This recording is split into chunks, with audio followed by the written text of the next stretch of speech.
Good morning, ladies and gentlemen, and given that we have reporters joining from virtually all time zones, I should also add good afternoon and good evening. Welcome to this press conference by the Intergovernmental Panel on Climate Change. My name is Andrej Mahecic, and I'm the head of the IPCC Communications, and I will be moderating today's press conference. Today, we are releasing the latest IPCC report on climate change impacts, adaptation, and vulnerability. We will be also presenting the scientific findings related to it. We have several distinguished speakers today. Their brief statements will be followed by the official presentation of the report. I'll start just with a few words about the running of the press conference. The instructions on how to submit questions have already been shared with the IPCC accredited media yesterday and again this morning. When submitting your questions, please do indicate your name, your media organization, and to whom your question is directed to. We will try to accommodate as many questions as possible, but due to high level of media interest, we may simply not be able to address them all. We are scheduled to wrap up this press conference by 1:30 p.m. Central European Time. I'm pleased now to welcome the Secretary of the Intergovernmental Panel on Climate Change, Mr. Abdallah Moqsit, who will introduce today's speakers. Thank you all for joining us today for the release of this important report. This IPCC report on impacts, adaptation, and vulnerability to climate change follows the report on the physical science basis we launched in August 2021. It also comes before the two last reports which we expect this year. With this report, we will conclude the sixth assessment report of the IPCC, the most intense in the history of IPCC. We have successfully completed the second ever IPCC virtual approval session, and I wish to express my deep appreciation to the scientists working on a voluntary basis, the governments, observers organization, and everyone else who contributed to this report. The IPCC is a unique interface between policy and science, and that's what makes our reports the most credible resource on climate change for decision makers at all levels. I am incredibly honored to welcome and introduce our distinguished guest speakers. First, we will see the video message from the United Nations Secretary General Antonio Gutteres. Today, we will also hear from our chair, the IPCC chair, Professor Hoesung Lee, and the two heads of our parent organizations.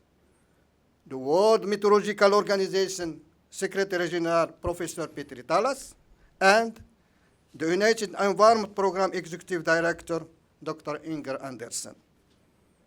We also have the two co-chairs who led the production of the reports, Dr. Debra Roberts and Dr. Hans Otto Portner. We will now see the video message from the United Nations Secretary General Antonio Gutteres. Dear representatives of the media, I've seen many scientific reports in my time, but nothing like this. Today's IPCC report is an atlas of human suffering and a damning indictment of failed climate leadership. With fact upon fact, this report reveals how people and the planet are getting clobbered by climate change. Nearly half of humanity is living in the danger zone now. Many ecosystems are at the point of no return now. Unchecked carbon pollution is forcing the world's most vulnerable on a frog march to destruction now. The facts are undeniable. This abdication of leadership is criminal.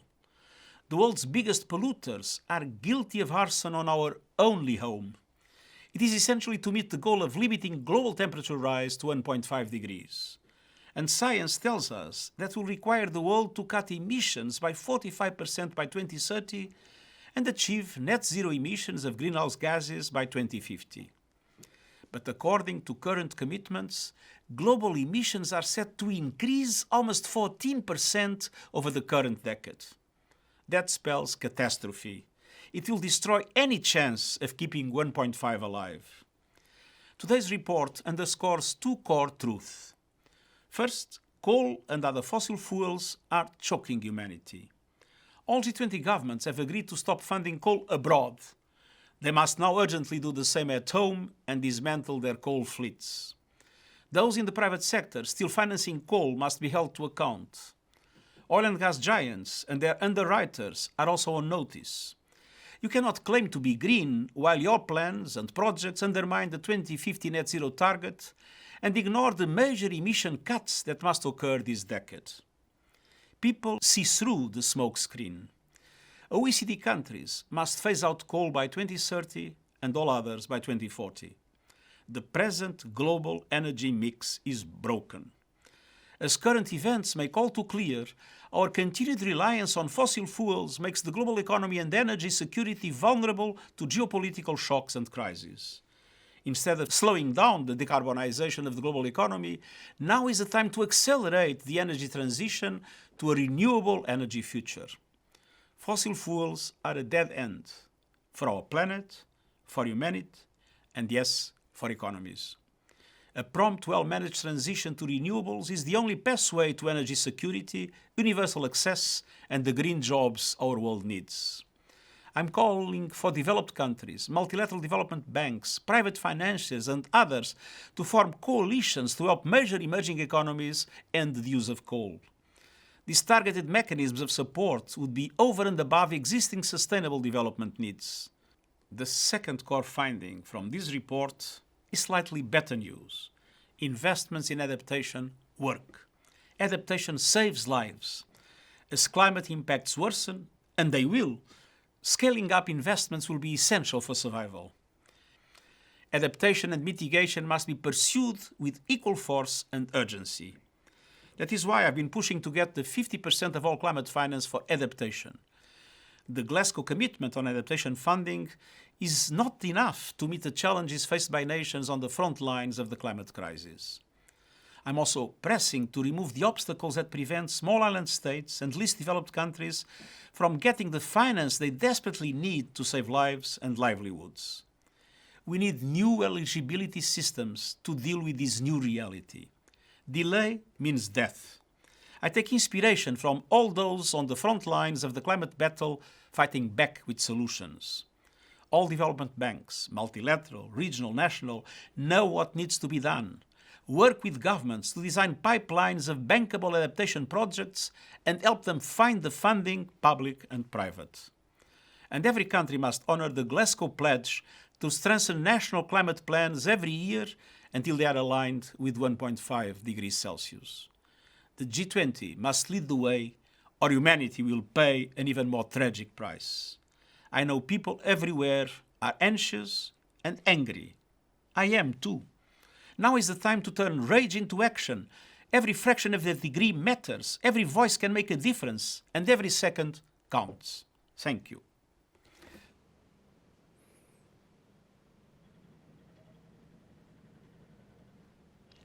Following Secretary General's message, I now invite the Chair of the Intergovernmental Panel on Climate Change, Dr. Hoesung Lee, to take the floor. Thank you very much.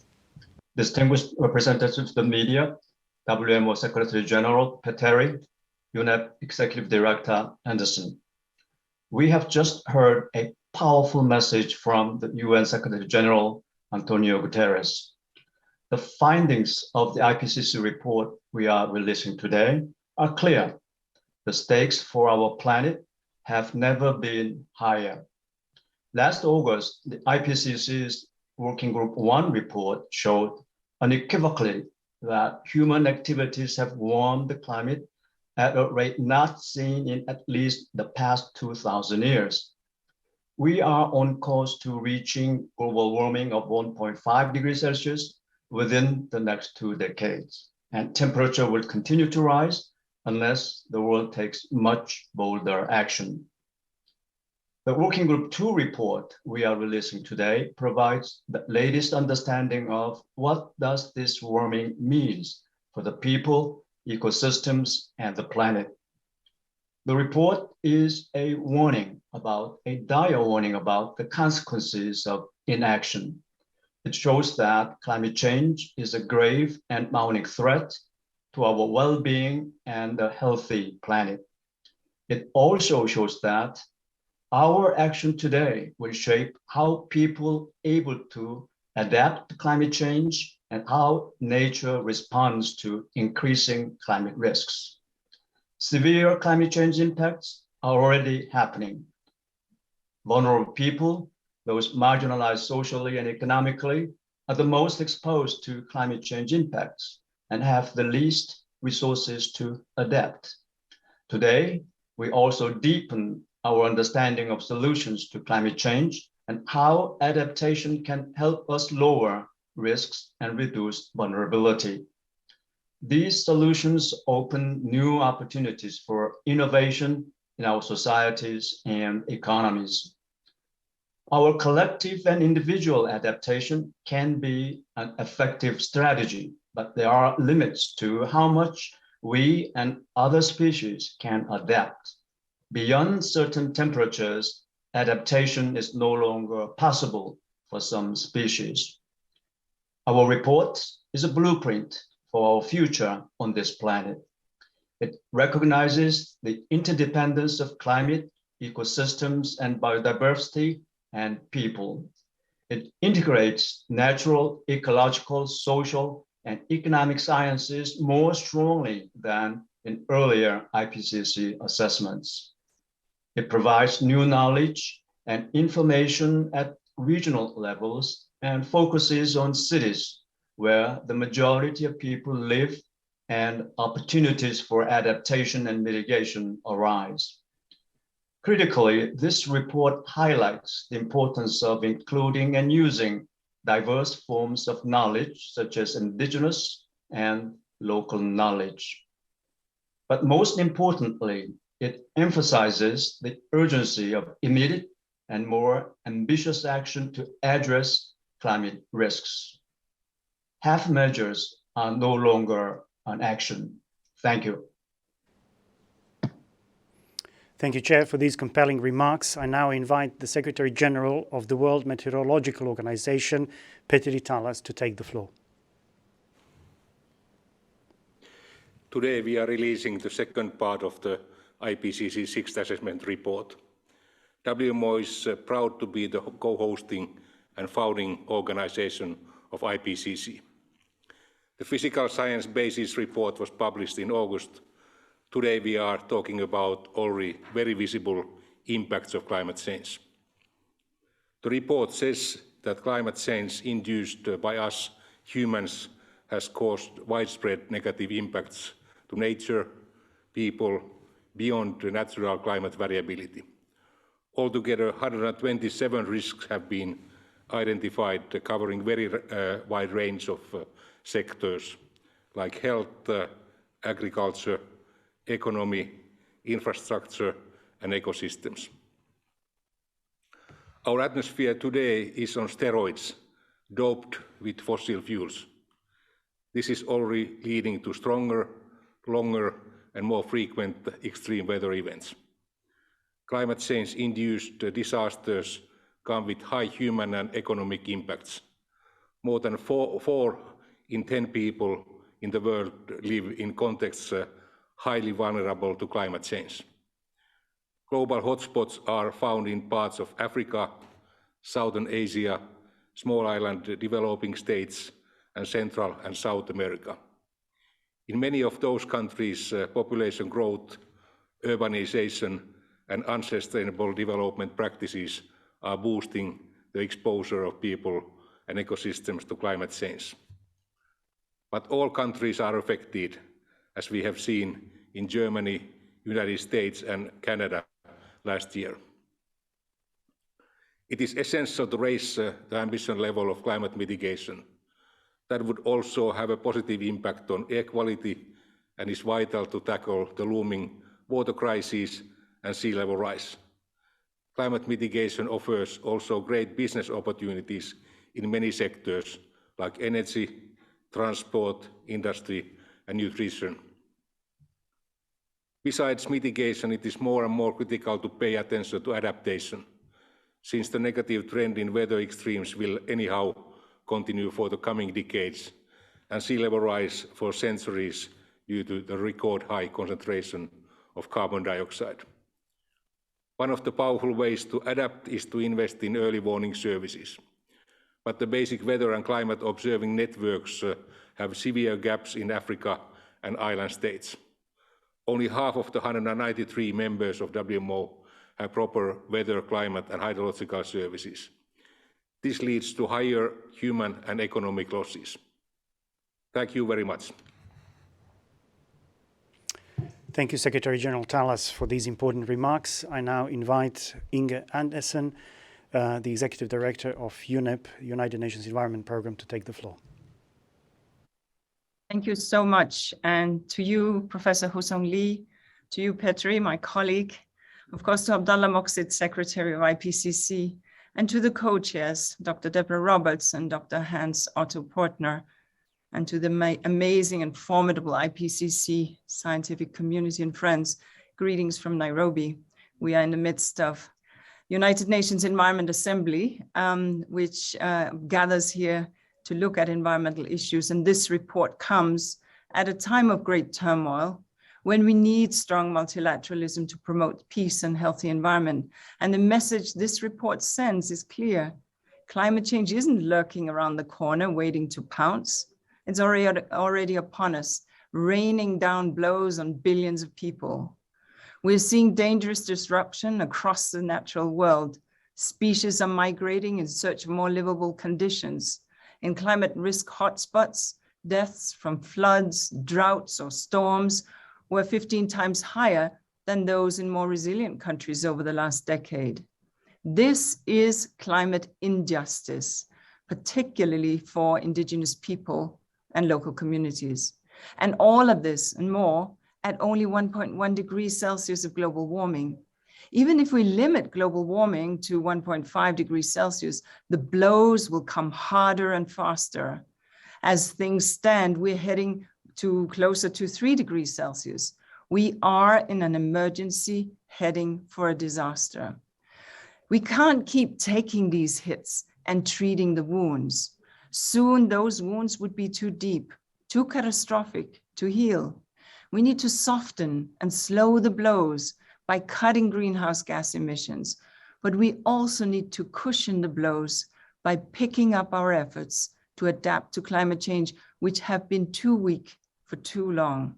The best way to do this is to let nature do the job it spends millions of years perfecting, absorbing and channeling rainwater and surging waves, maintaining biodiversity and balance in the soils so that diverse plants can grow, providing cooling shade under leafy canopies. We need large-scale ecosystem restoration from ocean to mountaintop, including through agreeing to start negotiations on the Global Plastic Pollution Agreement here in Nairobi at the 5th United Nations Environment Assembly. We need to bring nature into baking hot cities to keep them cool. We need to conserve mangroves, coral reefs, and other nature's defenses. We need to protect and restore wetlands for nature and incorporate wetlands into our cities. Backing nature is the best way to adapt to and to slow climate change while providing jobs and boosting economies. We must start dedicating thought and funding to transformational adaptation programs with nature at their heart. Humanity has spent centuries treating nature like its worst enemy. The truth is that nature can be our savior, but only if we save it first. Thank you. Thank you, Director Anderson, for these thoughtful remarks. We will now hear the presentation of the report's findings from the co-chairs of the Working Group 2, Dr. Debra Roberts and Dr. Hans Otto Pörtner. Thank you, Andre. It's indeed a great pleasure to welcome the global community to the start of a really important global conversation, where I and my fellow co-chair will present the outcomes of 5 years of hard work by the global scientific community. So welcome everyone around the world.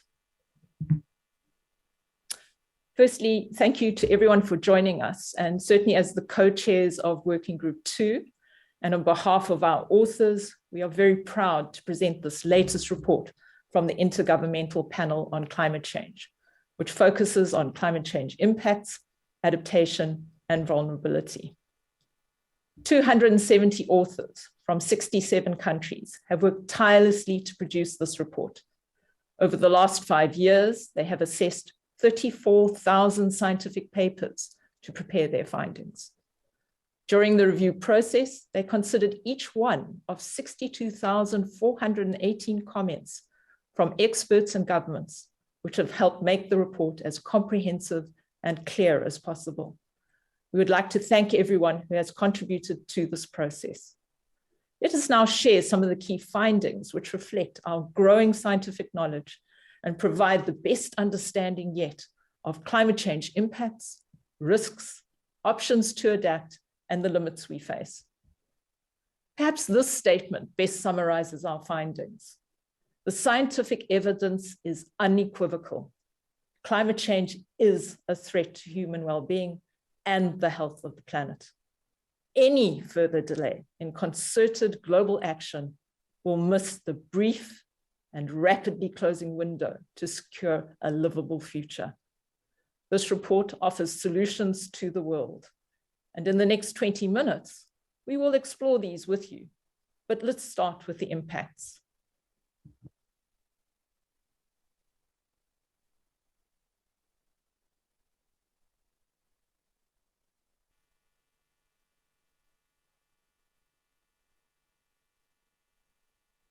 Sorry for this technical glitch. Let's start from the beginning. Global warming of 1.1 degrees Celsius has caused dangerous and widespread disruption in nature. The increased frequency, intensity, and duration of extreme events on land and in the ocean is driving mass mortalities, for example, in trees, as we show here in this drought-stressed forest in California, USA. And climate change is affecting the lives and livelihoods of billions of people. The impacts from human-induced intensification of tropical cyclones, sea level rise, and heavy rainfall have resulted in increased losses and damages. Impacts are magnified in cities, where more than half the world's population lives. Heat waves amplify urban heat islands and air pollution to affect people's health. Critical infrastructure, such as transport, water, sanitation, and energy systems, have been compromised by extreme events. When multiple extreme events happen at the same time, they compound the overall risk and are more difficult to manage. What we see here is an example of how heat and drought combine to cause reduction in crop yields, made worse by reduced productivity because of heat stress amongst farm workers. Reduced yields lead to reductions in household incomes, increased food prices, locally and potentially globally. Climate risks do not respect national boundaries, and weather-related extremes are creating shocks to global trade.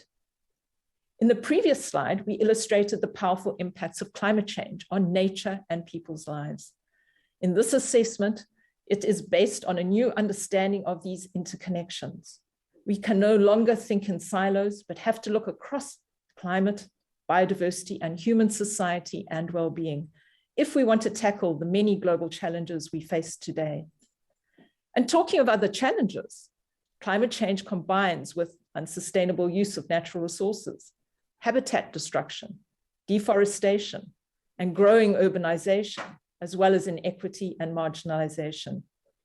These trends not only present threats to ecosystems and the people who rely on them, but also reduce the capacities of nature, communities, and individuals to adapt to climate change. 3.3 to 3.6 billion people live in global hotspots of high vulnerability to climate change. These are across large parts of Africa, as well as South Asia, Central and South America, small islands, and the Arctic.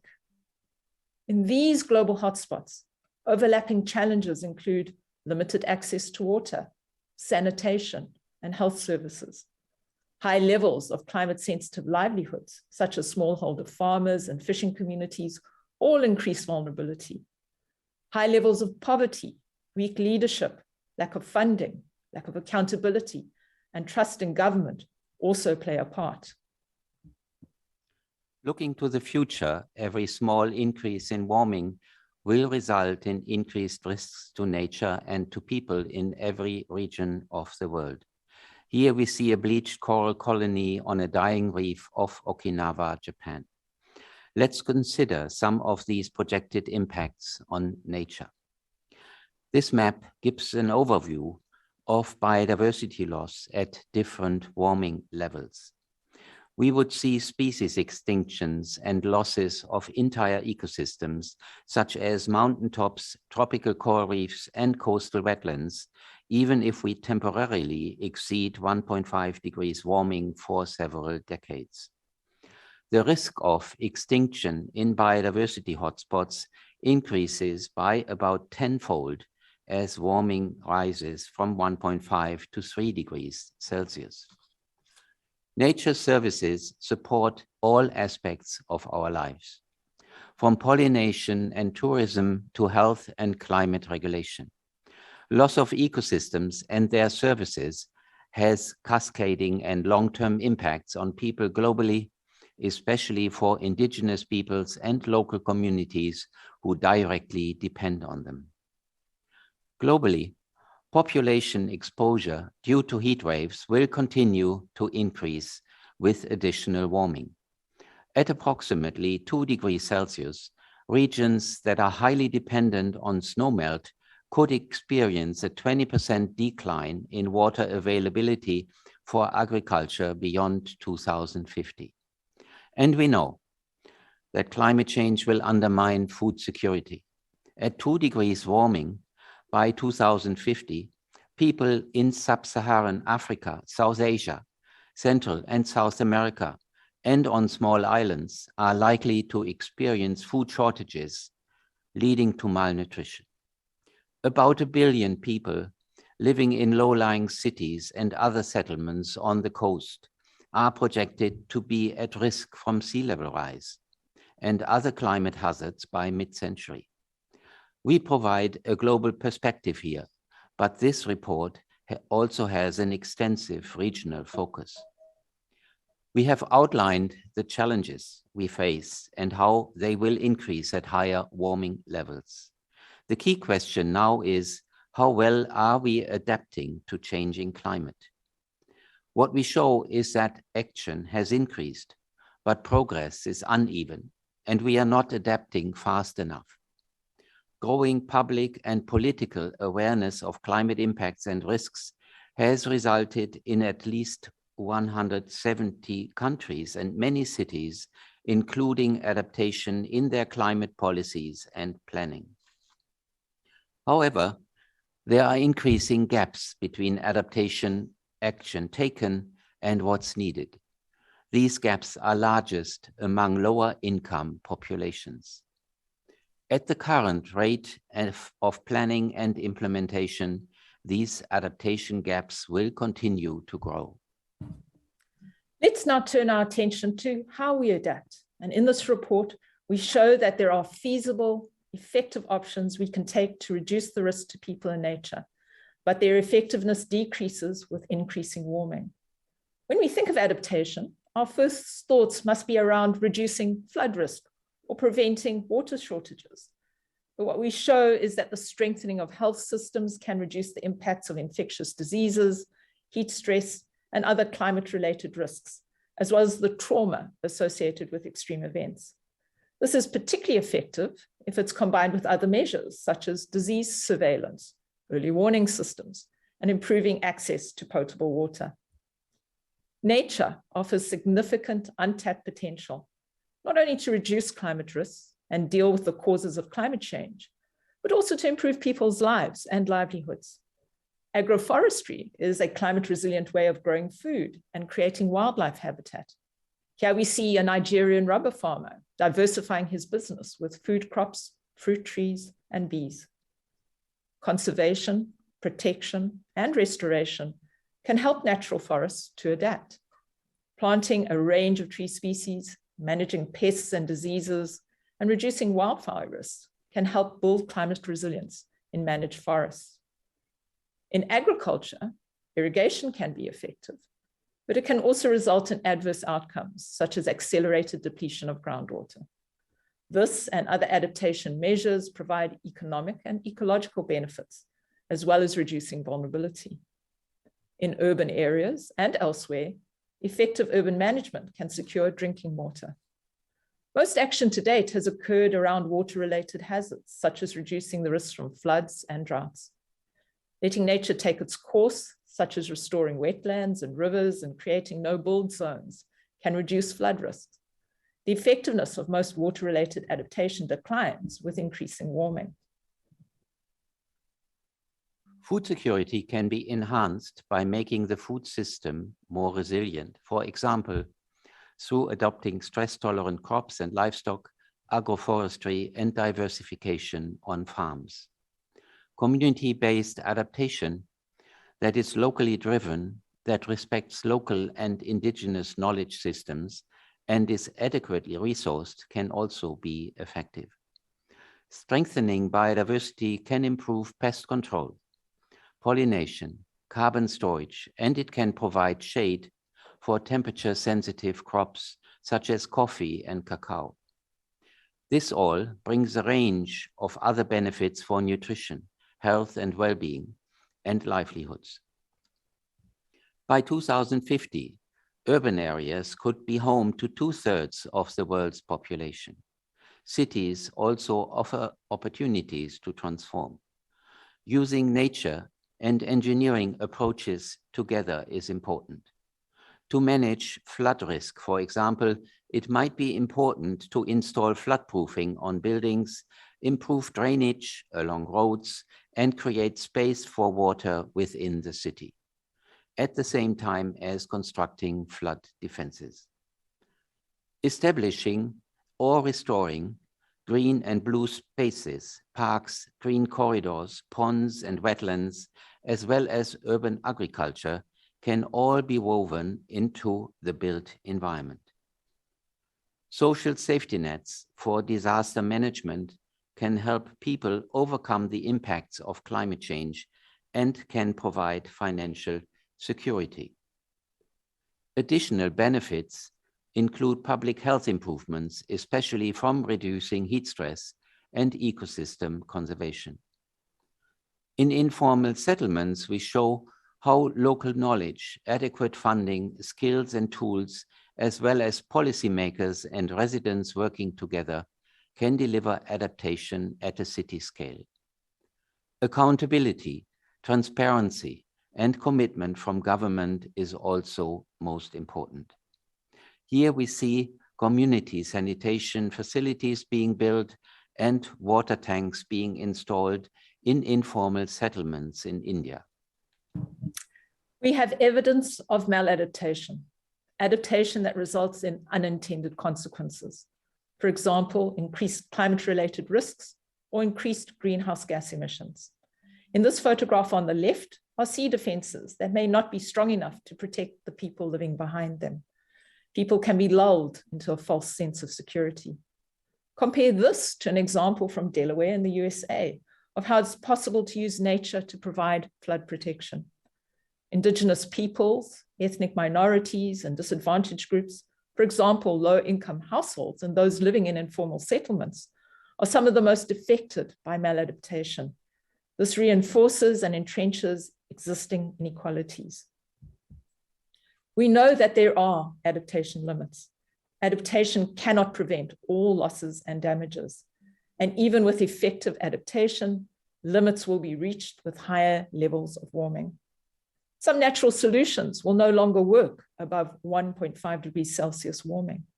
Above 1.5 degrees Celsius, a lack of fresh water could mean that people living on small islands and those dependent on glaciers and snowmelt can no longer adapt. And by 2 degrees Celsius, it may be especially challenging to farm multiple staple crops in many current growing areas, particularly in tropical regions. If we focus on financial constraints, we see that current global financial flows are insufficient, especially in developing countries. The overwhelming majority of global tracked climate finance was targeted at emission reductions, while a small portion went on adaptation. Climate impacts that result in higher levels of losses and damages also slow down economic growth and thus reduce the availability of financial resources. To avoid mounting losses, urgent action is required to adapt to climate change. But that's not enough. At the same time, it is essential to make rapid, deep cuts in greenhouse gas emissions to keep the maximum number of adaptation options open.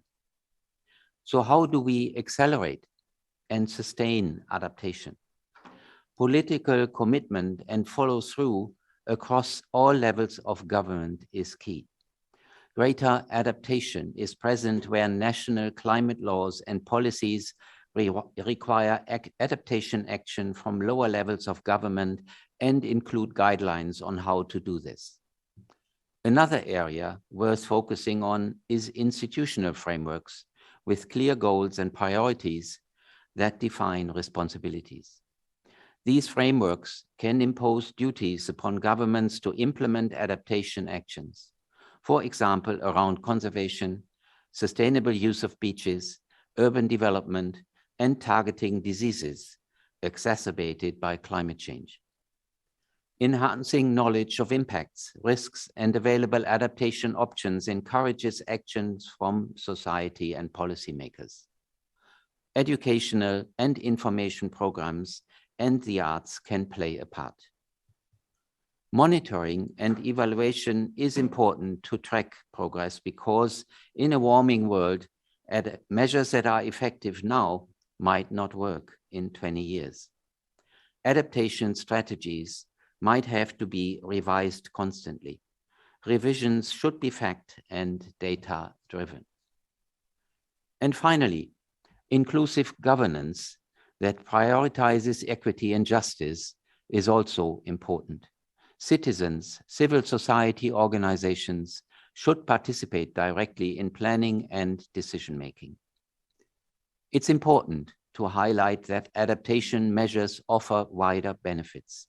If we consider that 3.4 billion people living in rural areas, many of whom are highly vulnerable to climate change, resilience can be improved by providing social safety nets, improved roads, reliable energy, clean water, and improved food security. These measures not only build climate resilience, but they also go hand in hand with helping to lift people out of poverty and achieving the United Nations Sustainable Development Goal 1.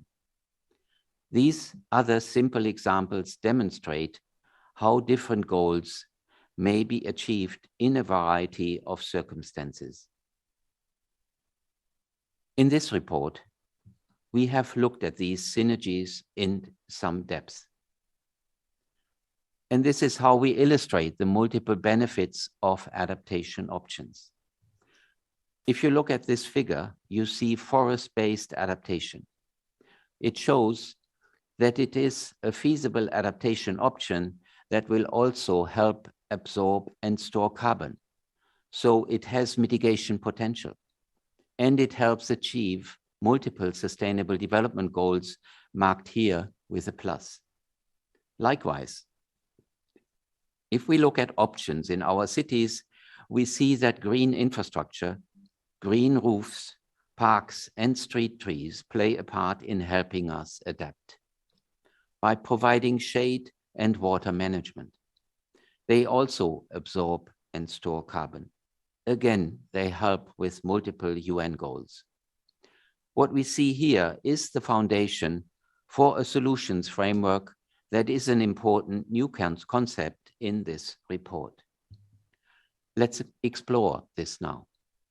If we look at this figure, we see a spectrum of futures, from a world with low resilience and high risk to one with high resilience and low risk.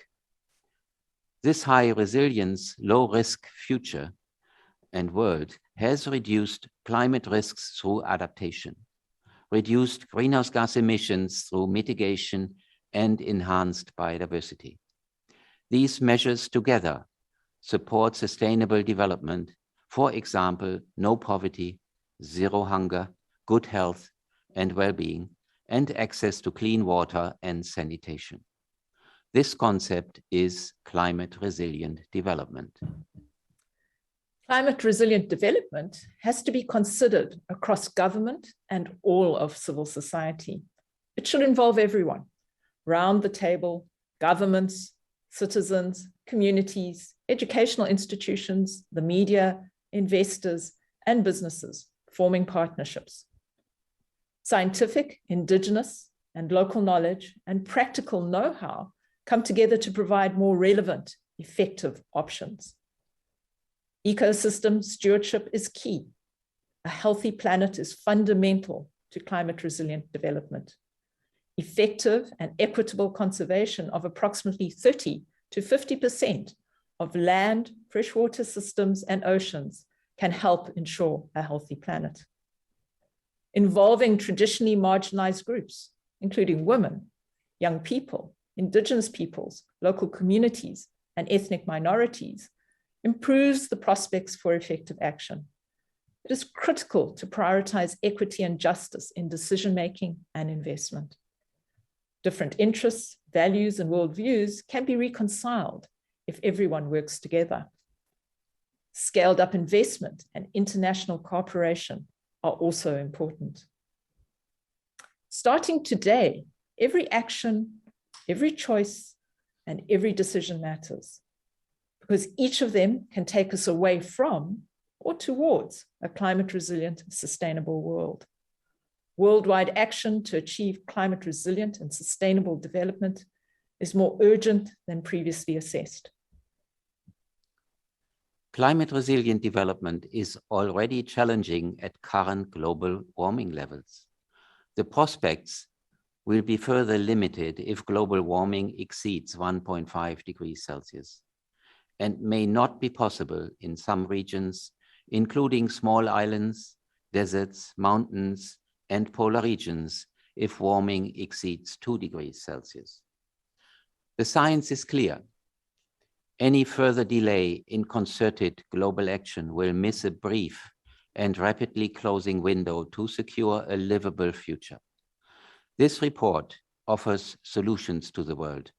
This presentation has given you a snapshot of a wide range of topics that are covered in depth in this report. It's over to you now. Thank you. Thank you, Dr. Roberts and Dr. Partner, for your presentation. We will now turn to questions. Before we do that, just to note that in addition to the summary for policymakers, the technical summary, and full report, we also have several other resources, including a global to regional atlas. We have also extracted critical regional information into a series of fact sheets. All these materials are available on the IPCC website. To the questions now, and for the first one, I will be looking for brief comments from both co-chairs. It's from Seth Borenstein with the Associated Press. Can you address the sense of gloom and foreboding in the future painted here? How less livable a world do you see if major emission cuts and adaptations aren't made? And how big a problem do you see climate migration and climate-connected conflict in 2040 and in 2100? In 2100. Dr. Roberts. Thank you so much for that question. I would rephrase that. I don't think the report gives a sense of gloom. What it does do, though, is it gives a very serious reality check about where we are, where we might go to, but also provides us with a sense that we can be agents for change.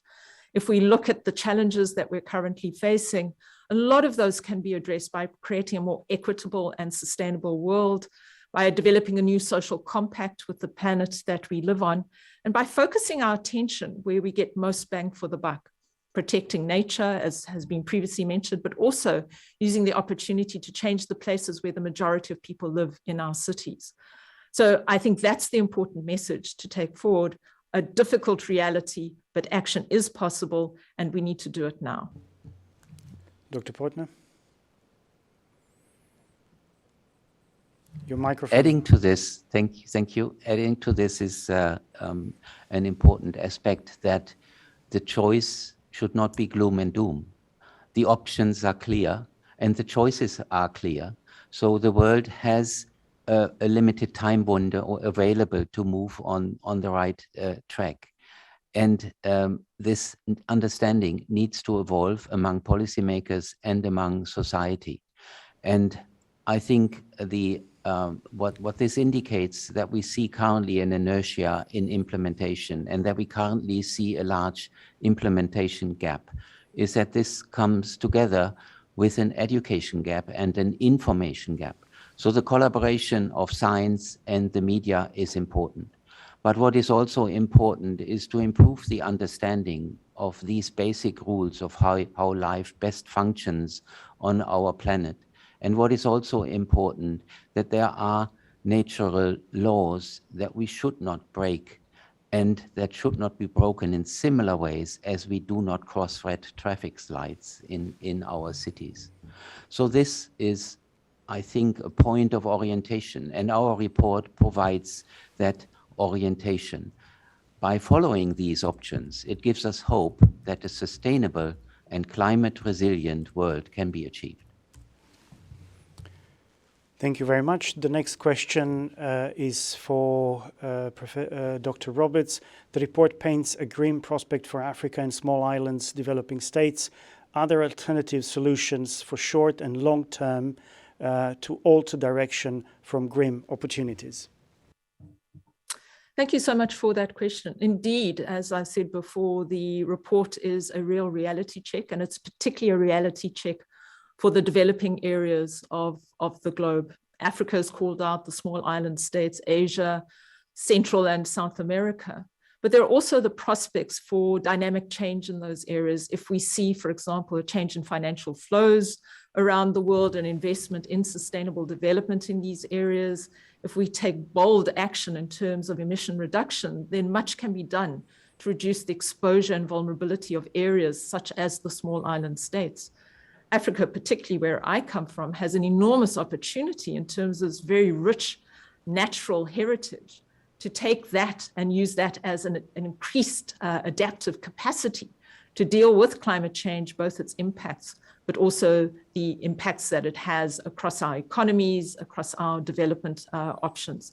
So I think while these areas are threatened, there is no doubt that there is room for improvement, both in terms of global partnerships to foster sustainable development, but also to use the enormous natural resources of continents like Africa as a way to tackle the climate change challenge. Thank you very much. Question for both co-chairs. If increasingly, this is from Thomson Reuters Foundation, if increasingly clear warnings about the existential risks of climate change are not driving anywhere near sufficient action, how do we drive that needed action? Perhaps first to Dr. Portner and then to Dr. Roberts. Quick comments, please. Thanks. Well, I'm afraid to say that increasing climate change and the associated impacts and risks and their implementation are certainly an important motivation for the mobilization we need in society and in policy. We have seen that with the release of the 1.5 degrees Celsius report in 2018, which was bringing climate change close to the individual on this planet. And this has started a mobilization that I think still needs to continue and still needs to be strengthened. So calling out climate change as an ally in that mobilization is certainly not a good perspective. We would rather like to see the risks being reduced and those impacts being avoided. but climate change already gives us strong examples of what can happen if the climate system is brought out of the balance that it has had for the last 8,000 years during the time when human civilization was built. In that respect, making and bringing this close to the thinking of policymakers and also of society is, I think, an important task that will need to be fulfilled. And this in-depth understanding will mobilize the action and the resources that are needed for this task. Perhaps just building on that response, I think what is powerful about our Working Group 2 report is that we speak to the very places that people live, work, and relax in. We've got a very strong regional focus. And I think that enables us to bring messaging that increases the agency of human society.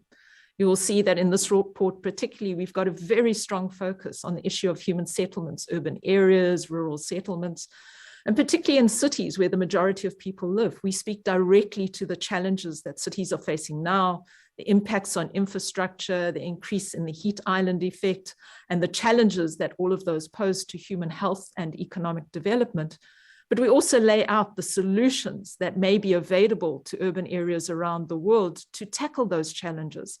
And I think it's by providing that very clear line of sight between where I live and the problems I face to the kind of solutions I may be involved in, empowers people to take action. And I think we see that more and more as the science becomes clearer and relates more and more to people's lives. People mobilize more. And so I'm still optimistic about the ability to mobilize extensively around this report and create the kind of societal response that we need to see. Thank you very much. Just to add to this once more, Andre, I'm sorry for interrupting you. Any short-term action and any compromise with respect to other sectors and compromises are an important part of the political thinking and action, should have the long-term implications in mind, should consider the orientation, for example, that our report provides in terms of what are the implications for the long-term future if things go wrong in the short term. And this emphasizes the thought about the closing window of opportunity. So any decisions to be made during this crucial decade in climate policy are important for our long-term fate and for the sustainability of life on this planet. Thank you. Thank you very much for that response. The next question is for the Secretary General of the World Meteorological Organization. It is from Thomson Reuters Foundation. The question is, the report makes clear that soft limits to adaptation are being reached already, including due to a lack of finance despite the urgency.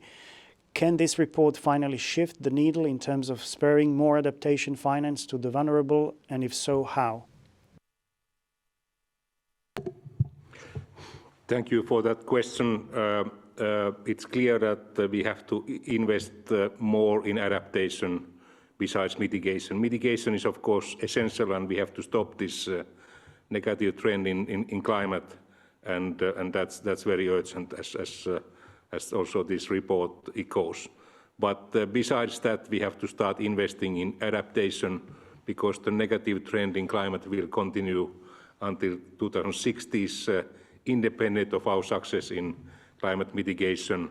And the Working Group 1 report, which was published last August, was demonstrating that the sea level rise and melting of the glaciers may continue for the coming hundreds of years. So that means that we have partly already lost the battle, and we have to pay more attention to how to mitigate the climate-related risks. And this has to be taken into account in various sectors in the society.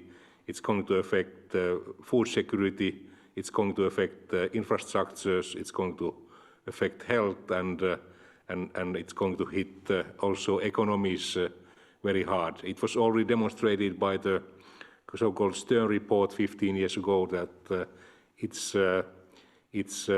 up to 20 times cheaper to mitigate climate change than to live with the consequences. And now we are already facing these consequences, and they will become stronger during the coming coming decades anyhow. And one powerful way to adapt to climate change is to invest in early warning services, which are in fairly poor shape in less developed countries. And we have also major gaps in the basic observing systems, especially in Africa, Caribbean and Pacific islands, which means that early warning services, the quality is poor there, and we don't know where to adapt to because we don't have the baseline. So we have to invest in both basic observing systems and early warning services, and take adaptation into account in many sectors, as this report is emphasizing. Thank you very much for that response. The next question is for the chair of the IPCC, Dr. Hoesung Lee, as well as for Dr. Roberts. The question is, it's from South China Morning Post. The question is, the report mentioned Asia's risks and adaptation options to climate change. How do you assess China's resistance to the risks of water-related natural hazards, energy insecurity, and asset losses as mentioned in the report?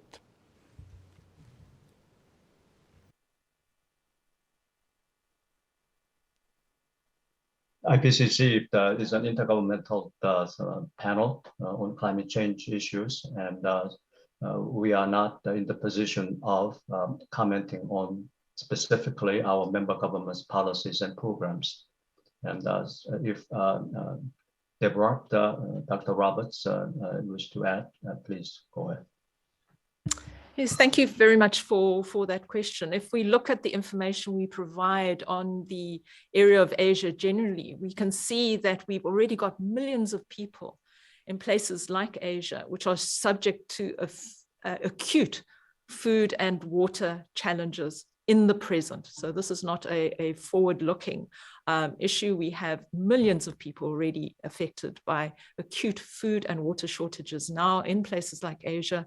And if we think about a world of 2 degrees of global warming, then we know that under those conditions, even areas where we are capable of growing staple crops now will become unavailable for cultivation. And so we can see the rate of challenge is going to increase as every element of global warming increases the level of risk to which we are exposed, the range of impacts that we have to deal with.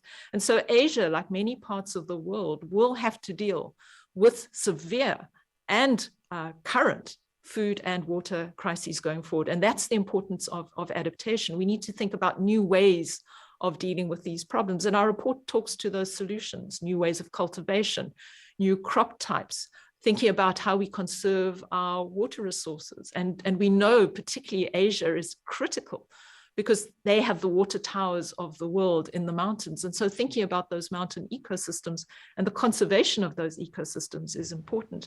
But that scale of intervention is only possible if we've got governance that allows all levels of activity to be coordinated, if we've got adequate financial support, and civil society is brought to the table in order to participate in finding solutions.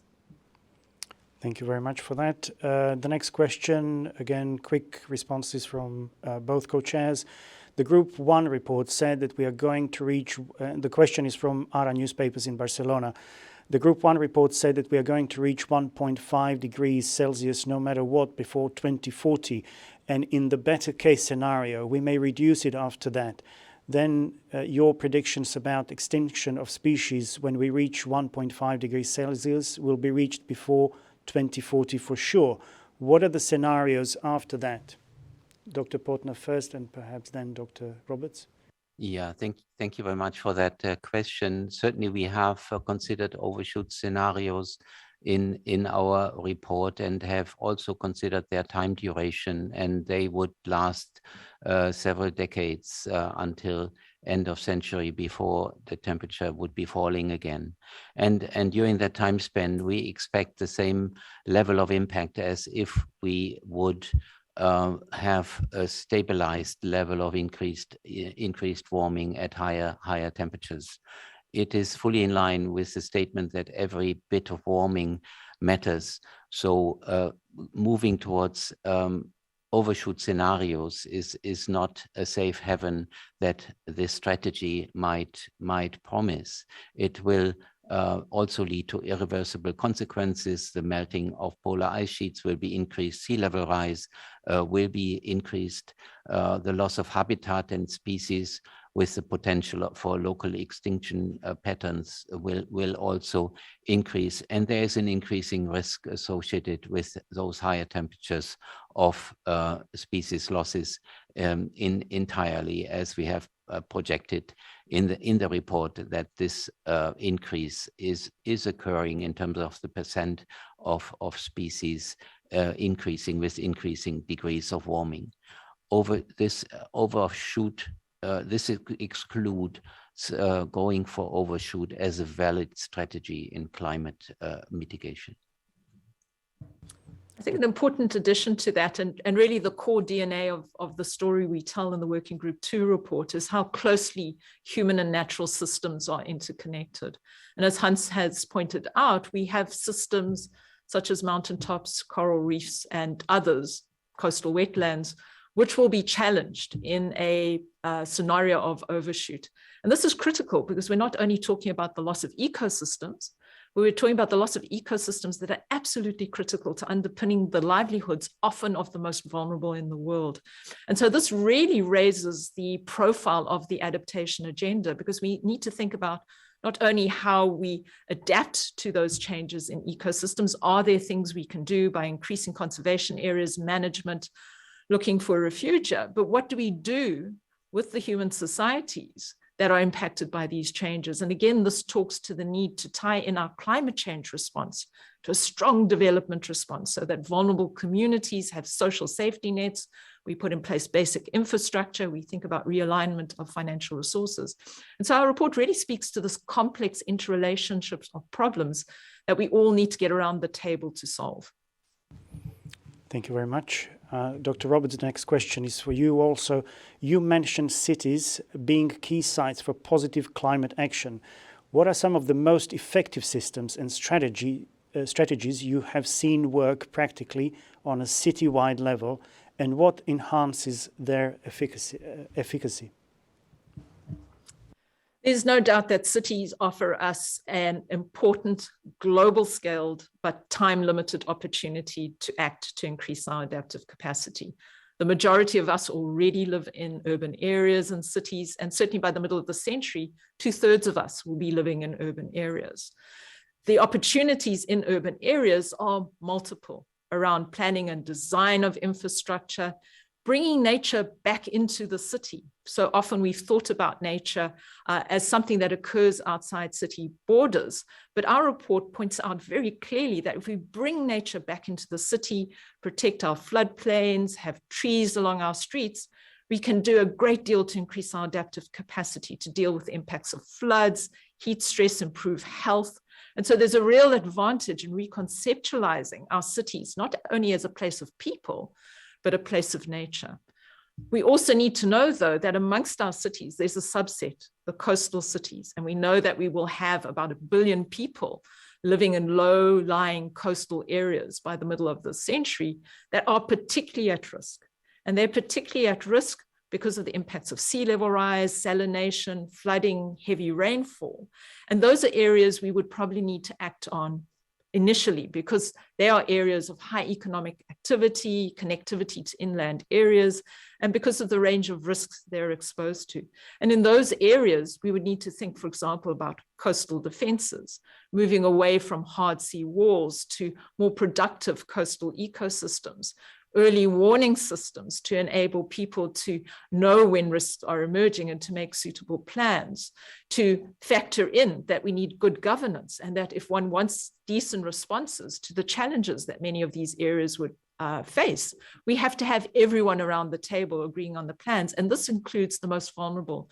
And the report is really important because it focuses us not only on the formal aspects of urban development, but calls out very strongly the informal settlements around the world where many of the most vulnerable live, and calls for a specific focus on these and a call to start investing in our informal settlements to change the tide, both literally and figuratively. Thank you, Dr. Roberts. Next one for Dr. Portner. This is from CNN, with everything going on, how would you like this report to be interpreted and prioritized by policymakers and the world at large? And what do you expect from journalists to help keep the momentum going in the coming months and years? Thank you very much for this important question. The report talks about the impacts, the risks. It also talks about our possibilities to adapt and brings those solution options to the fore, talking also about the effectiveness and their feasibility. But most importantly, we also talk about maladaptation and we talk about adaptation limits. And these adaptation limits, together with the information about risk, provide orientation for the action of policymakers and also which future to go for. And this report strengthens the message around the agreement reached with the Paris Agreement, and it strengthens to move and push for the more ambitious side of it, with by casting light on the most vulnerable ecosystems on the planet, on the most vulnerable people on the planet, and also on the challenges that actually for some species and also for humans, we are starting to lose habitat in the most exposed areas of the planet, which are close to the equator. In the ocean, we are already seeing a development of a biodiversity valley, indicating and as a consequence of species moving towards the poles. There are also some areas on the planet that are represent environmental conditions where people can no longer be outside. And this is representing the same for our species as for others, a loss of habitat. So these trends will be strengthened with climate change. And I think continued communication between scientists and the media, as well as policymakers, is needed to bring such information to the fore, and as I said, to provide the information for ambitious action. And when I talk about action, I mean action along various lines that consider the interactions between nature, human society, and the climate system, and correct for the current imbalances that we see in these interactions due to the changing climate we are currently observing. In terms of motivating policymakers, I think it needs a mix of actions. As I said, in the short term, the information flow from science to policymakers and carried forward through the media, emphasized by the media, also the media reporting from the societal engagement and mobilization that is happening is key. But there is also urgency in developing the education systems, both the lower and higher education systems towards aspects and curricula that consider these existential challenges to humankind, which will be with us for decades and maybe even centuries to come, and educating the young and informing the adult population about these challenges will be key for ambitious global action. Thank you. Thank you very much for that response. The next question is from La Repubblica for Dr. Roberts. Do you think individual change, that means change of way of life, is important at the same level of government and cooperation? Or people have to wait before a strong commitment at an institutional level first? Thank you. Thank you so much for that important question, because it speaks to each one of us and the way we live our lives. And I think our report is very clear. It indicates that this has to be a whole of society response. So not a single individual, community, city, or government can opt out. We all need to opt in to the solution. And a key part of that is obviously the way we live our lives, the choices we make, about how we live those lives, but importantly, how we use our sense of agency in the world, how we engage with governance processes, how we engage with leadership in our communities, the kind of priorities we express about the kind of world we want to see, which will influence policies. So all of this is critical. The individual can play a vital role through the choices and actions they take and make in their lives. There are many things that individuals cannot change and that rely on governments at all levels, local, provincial, regional, national, international, to act. And we need that to be concerted. But again, governments by themselves can't act alone, and we must see the private sector coming to the table as well. And so it requires all of us to be playing our part in different ways, but ensuring that those actions are fully integrated. I think this is what has been very clearly made as a point in our report, is that while action is happening, it's not rapid enough and it's uneven. So various elements of society are acting, others aren't, and we're not acting fast enough. And so it's a really strong call for all of us to start doing the heavy lifting that's going to ensure a just, equitable world and ensure that we have a sustainable planet for many generations still to come. Thank you very much for that response. The next question is from The Print in India. It's for both co-chairs, so I'll be looking for quick responses there. The report talks about maladaptation. How can countries prevent maladaptation in the long run while also addressing short-term needs? What factors must policy takers consider at the planning stage? Dr. Portner and then Dr. Roberts. Yeah, thank you for this important question. And we saw examples of this on the slide as far as building of coastal defenses is concerned. And it comes also to a point that I made earlier, that for any short-term decision and consideration and possible compromise between strategies, the long-term implications need to be considered. For example, if you develop strategies that meet the short-term food requirements of the local population, but enhance ecosystem degradation and also the soil and land degradation, you may meet the needs of the immediate adult and young population, but you erode the sustainability there, and you bring the food sources to an end for the next generations. Another example is the building of coastal defenses that I've just referred to. If you build hard seawalls, you are, with increasing sea level rise, taking space away for the natural ecosystems that may help you, the wide floodplains, the salt marshes, or mangrove forests that would contribute to coastal protection would have only a narrow area available to them to begin with, and then this area would shrink continually. And then there will be a point with increasing sea level where the question is to what extent and how high can you actually build those sea walls. So there will be in that case abrupt adaptation, the limits, which then expose the local population to extreme events such as intensive flooding and so forth. So that shows the challenges of combining information from climate projections in that aspect, sea level rise projections, and the local action to be taken to protect ecosystems and the population and develop an integrated approach. This also argues to bridge between silos. So from a more general and global perspective, to just do climate mitigation, as is currently in the focus of many developed countries, reducing emissions, and not also consider the needs to protect nature and its capacity to enhance carbon storage, that would also and can also lead to maladaptation strategies and potentially to the loss of the capacity of ecosystems to help mitigation. Thank you.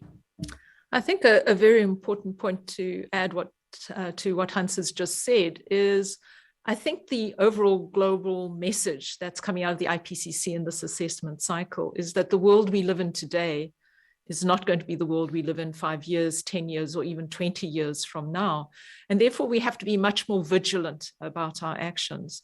And so certainly something that may increase our adaptive capacity today, may be seen as a good adaptation option today, may not be so 10 years from now or 20 years from now. And that really speaks to the fact that we need processes that allow us to monitor and evaluate the impacts of our adaptation interventions in a variety of sectors across various elements and scales of our society. And that really speaks to a new partnership again between policy and science to enable that monitoring and evaluation.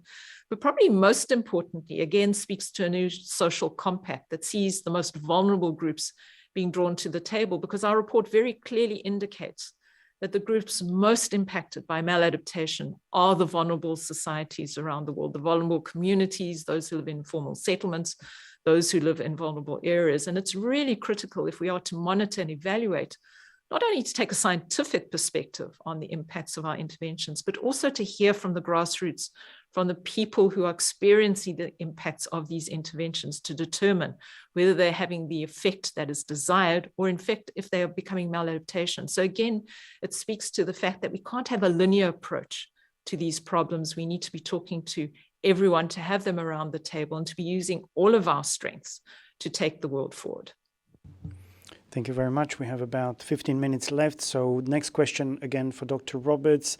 What is the role of agriculture production on the scenario presented by the report? Are South American crops at the risk? So obviously, agricultural production is a very important concern to Working Group 2, because that links back to well-being and livelihoods and economies. What we do indicate that given the current impacts that we're seeing from climate change in the here and now, as we've indicated before, we're already experiencing acute food and water shortages in places like Central and South America, Asia, the small island states. And so this is a real problem now. What we know is that problem is going to escalate again in places like Central and South America. If we look at 2 degrees of global warming, we know that areas that are currently growing staple crops will not be able to grow those at the same level of efficiency and effectiveness. And so there are significant challenges coming for areas like South America, Africa, Asia, in terms of overall food production. Thank you very much. Next question is more on the process, and I'll direct it to the Secretary of the IPCC. Can you please elaborate on how the crisis in Ukraine has affected the last week's climate negotiations between countries? How do you look at publishing this report during this crisis? For this question, the IPCC session are a closed session. They are closed session. They are designated in this way to allow frank and transparent discussion between the government and scientists. Because of this closed nature of this approval session, we are not discussing or paying attention to the presence, the attendance, or any participants for delegation. This is something is closed. And yes, of course, we are keeping on track the list of the participants, and we will provide the whole list of the participants in the report of this plenary session. Thank you very much. Next question is from the Washington Post, and it's for both co-chairs.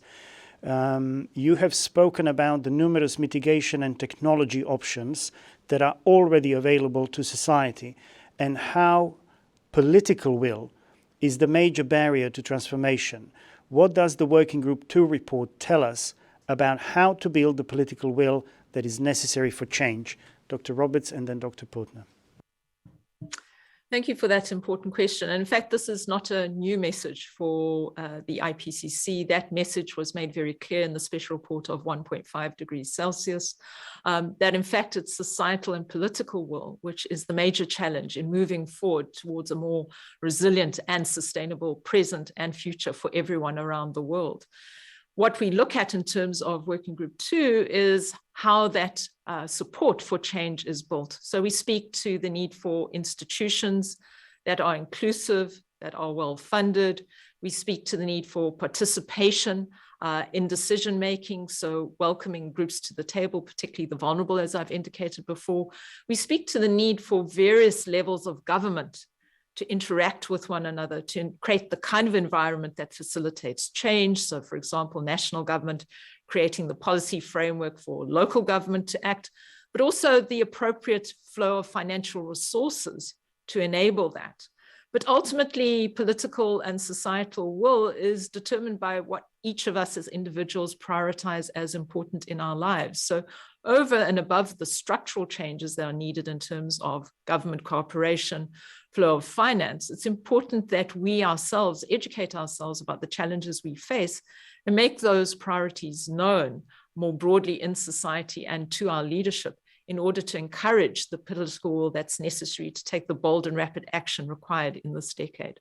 Yeah, thank you. And to add to the answer that Debra has given, I think in the context of climate resilient development, the cross-sectoral collaboration in governance and between institutions is an important element that can enable stronger action and also can provide motivation to take action, being aware of problems in other sectors where one's own sector can possibly contribute.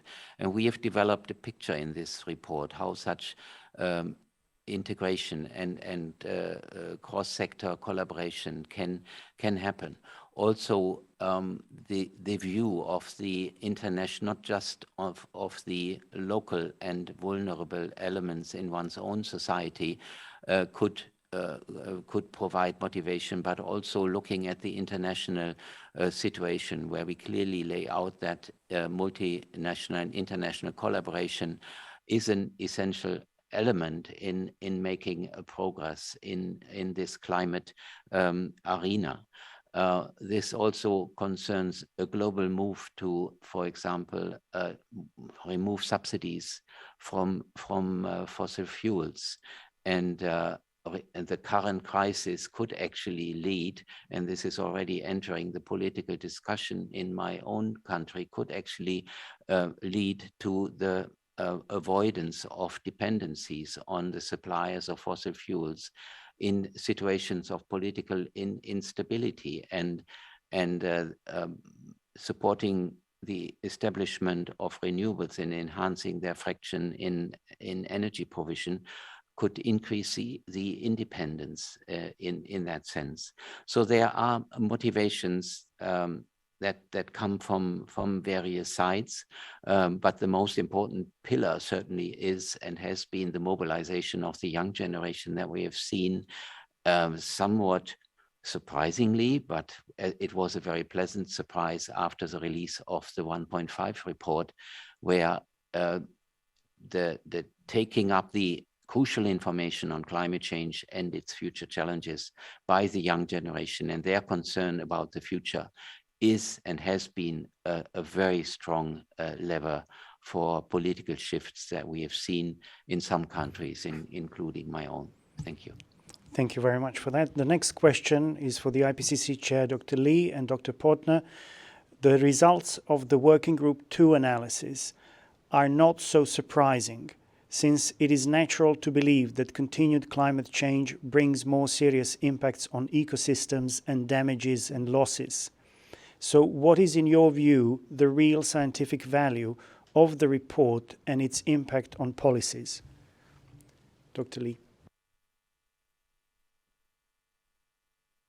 Thank you very much. It's a very important questions, and I believe Hans will give a more detailed answer to this. But overall, this study, this assessment, for the first time, assesses in very detail the impact of a temporary overshoot, and the report clearly indicates that there will be some impacts that will be irreversible, even if the temperature will return to 1.5 at the end of the century.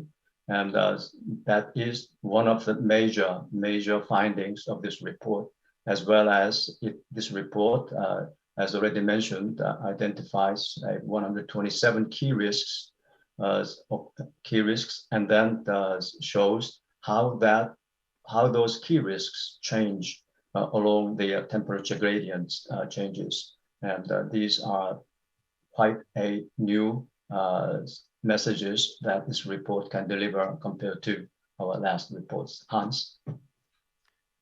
Thank you very much, Hoesung, and thanks a lot for this important question. Clearly, this report, if you just see it as a linear extrapolation of the last report on impacts and risks, the information may not be so surprising, although certainly the scientific basis for extrapolating is very solid and is also very important in terms of the possibilities and progress made in terms of attributing these impacts, for example, due to extreme events to human activities. I think there the Working Group 1 report and the Working Group 2 report come together closely. Another advance that our report offers is really a systems understanding, an integrative understanding how the different lines of evidence come together. There was one figure in that slide presentation which was in rather straightforward ways bringing forward the interactions between the human systems, the climate systems, and biodiversity providing ecosystem services, and how human society currently is causing the imbalance by causing climate change through greenhouse gas emissions, and thereby the impact feedbacks on the natural and the human systems. By shifting that balance in interactions, and from a systems point of view, this emerges as an underpinning framework for the concept of climate resilient development, which was already there, yes, during the 5th assessment report, but is much more comprehensively developed in our present report. It talks about the resilience for ecosystems as well as the resilience for human systems. And it shows that in that argumentation, that going for a combination of human health, ecosystem health, and finally at the highest complexity level, planetary health, is actually giving us hope for the future and should provide a vision and an orientation for concerted actions across the globe. Thank you very much. We will take just another 2 questions given the time. The first one is from News First in Sri Lanka. Question is for Dr. Roberts. What are the IPCC's recommendations in terms of in calculating the local, I guess including the local and indigenous knowledge to find more effective solutions to tackle climate change? Thank you so much. And that's such an important question, because certainly one of the new elements of this particular assessment is a much stronger focus on indigenous communities, local knowledge, traditional knowledge, as a way of understanding the world that we live in. And so there's a very strong pointer to the fact that where we engage with indigenous communities and peoples, where we consider local knowledge, that really empowers us not only to frame the questions we're asking in a more relevant way, but to develop answers that are more comprehensive, that are more inclusive, and allows us to better understand the kind of response options we have available to us. So this, I think, is an exciting move for the scientific community, acknowledging that there are many forms of and ways of knowing the world, that there are many knowledges in the world. And so we've tried very strongly to bring forward the perspectives of indigenous communities, bring forward the input of local knowledge in informing the kind of solution options that are available. But the bottom line, there is no doubt that indigenous knowledge and local knowledge is critical to understanding the world, critical to understanding the way we respond to the climate change challenge, and critical to finding solutions. And therefore, these communities absolutely must be at the table when we're talking about the climate change response, and they must be at the table when we're deciding what action we take.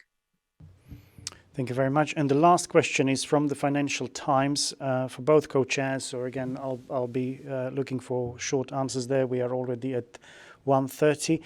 Could you explain why the phrasing in the summary for policymakers is losses and damages rather than loss and damage, which is used in the underlying literature and full report, and if that is different to the language in the summary for policymakers, why it is different? Dr. Portner and then Dr. Roberts.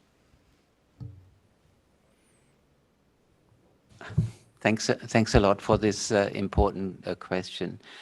Certainly, the content of our report and the summary for policymakers is very close to political interest and to political debate. And we build on the information in the scientific literature without really crossing the line into the policy arena, without really developing policy prescriptive language or wanting to get entangled in political debates between the global north and the global south, or considering country interests. That is why we are developing a more policy neutral language and using the important information on losses and damages as they result from impacts and also from risk projections for the future in a more policy neutral way. And to make this clear, we have used the wording that the reporters have rightly observed, and it helps us to bring this into a more policy neutral but very policy relevant language. That is my take on this. And Debra, to add. I think it's a very important term because it allows us to understand the full spectrum of the challenge that we face. So we use the term losses and damages really to speak to adverse impacts, both in the present, but also potential future risks.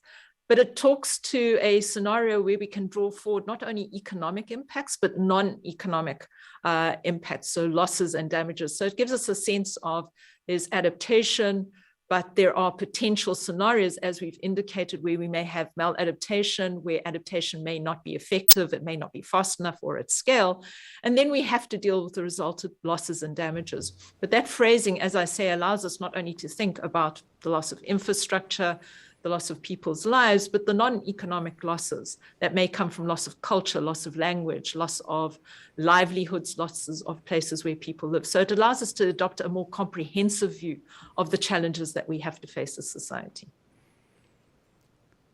Thank you very much. This brings us to the end of today's press conference. Let me just say thank you to all of the representatives of the media who have been with us today. We have answered as many questions as possible. There are many, many more questions, and we will be answering them in the hours, days, and weeks to come. I would like to also thank all of the panelists at today's press conference and for their time and dedication and providing substantive answers to the questions that were posed to them.